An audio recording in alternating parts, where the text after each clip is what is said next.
Oh mia bella, Ami Roma se lavori, vedi Napoli e poi muori. A Roma visiti fuori, in Sardegna i quattro mori. Viaggiatori, esploratori, se non ti scrivi son dolori.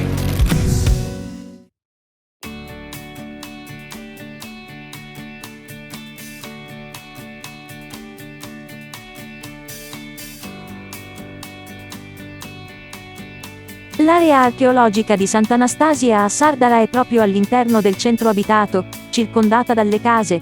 Nota principalmente per il pozzo sacro omonimo, è stata indagata già dagli inizi del 1900.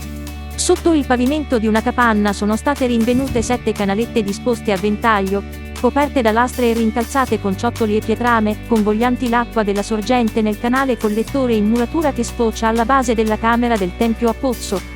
In una delle capanne nuragiche attorno al pozzo sacro, è stata rinvenuta una colonnina che reggeva 2 dischi in arenaria ed un bacile. Sopra il sedile giaceva il modello di nuraghe rappresentante il coronamento delle mensole con al di sopra il parapetto decorato a zig-zag.